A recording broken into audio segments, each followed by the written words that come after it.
Welcome to this briefing on the 90-mile blind spot. We are currently monitoring a critical threat level in the Florida Straits. A rapidly expanding network of signals intelligence, or SIGINT, is taking root in Cuba. Driven by Chinese and Russian cooperation, this network is exploiting Cuba's economic crisis to monitor the U.S. eastern seaboard, prompting immediate executive action. To understand today's threat, we must look at the Soviet legacy.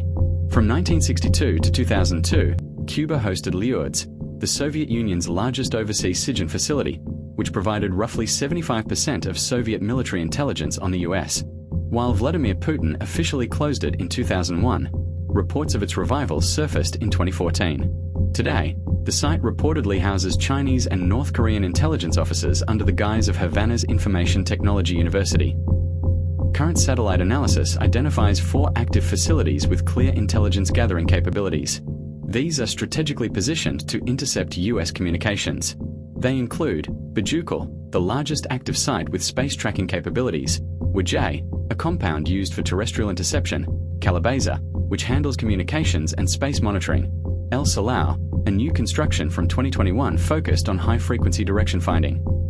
Bejucal is a primary concern due to its hardware and its operators. It features multiple dish antennas and a new, mysterious radome structure. Intelligence reports have tracked personnel from sanctioned Chinese telecom giants, Huawei and ZTE, at this facility. Its target?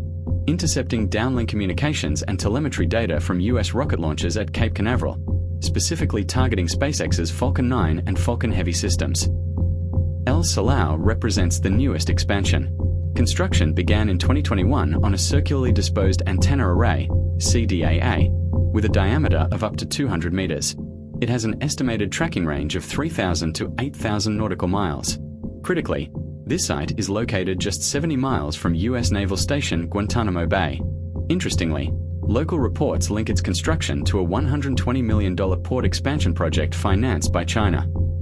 Moving to Bejucal and Calabeza, we see specialized intelligence missions. Bejucal has grown from a single antenna in 2002 to 12 today, using trees and agriculture as camouflage for its terrestrial SIGINT mission.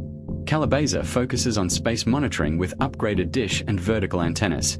Notably, both sites have dedicated solar farms to ensure operations continue despite Cuba's failing power grid. What exactly is SIGINT? It involves intercepting and analyzing electronic signals. At El Salao, the circular CDAS array allows for 360-degree beamforming, which is highly effective for high-frequency direction finding, HFDF, to pinpoint the origin of ships or aircraft. Meanwhile, the dish antennas at Bejucal and Calabeza focus radio waves into narrow beams to intercept data bursts from passing satellites. The proximity of these facilities allows for the monitoring of critical U.S. assets along the eastern seaboard and the southern United States. Key targets include submarine bases, major commercial research and biotechnology hubs, and the headquarters of U.S. Southern Command, Southcom, and Central Command, CENTCOM, in Florida. Additionally, the facilities are positioned to intercept telemetry paths from Cape Canaveral Space Force Station and NASA's Kennedy Space Center. The current intelligence expansion is driven by a convergence of Cuba's economic crisis and foreign opportunism. In 2023, the Cuban economy shrank by 2%, with inflation topping 30% and island-wide blackouts becoming common. China has exploited this vulnerability, providing $7.8 billion in development financing since 2000 and utilizing its sanctioned telecom giants, Huawei and ZTE, to establish a foothold on the island. Cuba's intelligence landscape has evolved from Cold War history into a modern adversarial hub. While the Lourdes facility officially closed in 2001, reports of a reawakening began in 2014, with Russian GRU operatives again utilizing the island as a strategic pivot point. This renewed presence represents a critical linkage where Russian expertise and Chinese financing converge to exploit Cuba's proximity to the United States.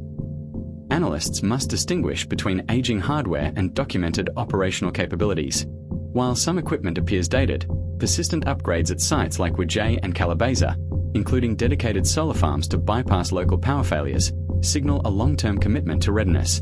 The strategic placement of these facilities allows for significant interception of both terrestrial and space-based signals, making them a functional modern threat rather than a mere historical echo.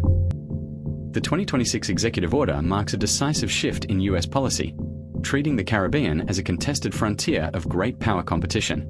This order mandates transparency by openly exposing advancements at Cuban intelligence sites to deter secret adversarial expansion. By prioritizing the defense of the eastern seaboard, Washington is moving toward a posture of active digital defense against threats just 90 miles from the homeland. Bipartisan concern in Congress is focused on the role of sanctioned Chinese telecom giants like Huawei and ZTE in building Cuba's digital backbone. Legislators are calling for CISA to harden civilian and military infrastructure, particularly SpaceX telemetry and southern U.S. biotechnology hubs, which are highly vulnerable to localized interception. This alarm highlights the direct risk that Cuban-based electronic warfare poses to sensitive American economic and security interests. To counter these threats, the U.S. must demand transparency by exposing Cuban intelligence developments and task CISA with encrypting vulnerable sectors like SpaceX telemetry and commercial logistics. Additionally, the U.S. should provide secure VPNs to Cuban civil society to bypass state surveillance and internet blackouts enabled by Huawei and ZTE. The Caribbean is now a contested frontier where China and Russia exploit Cuba's economic crisis to expand intelligence operations. Regardless of equipment age, the presence of Russian GRU operatives and Chinese financing just 90 miles from the U.S. necessitates a vigilant, recalibrated security posture to counter this great power competition.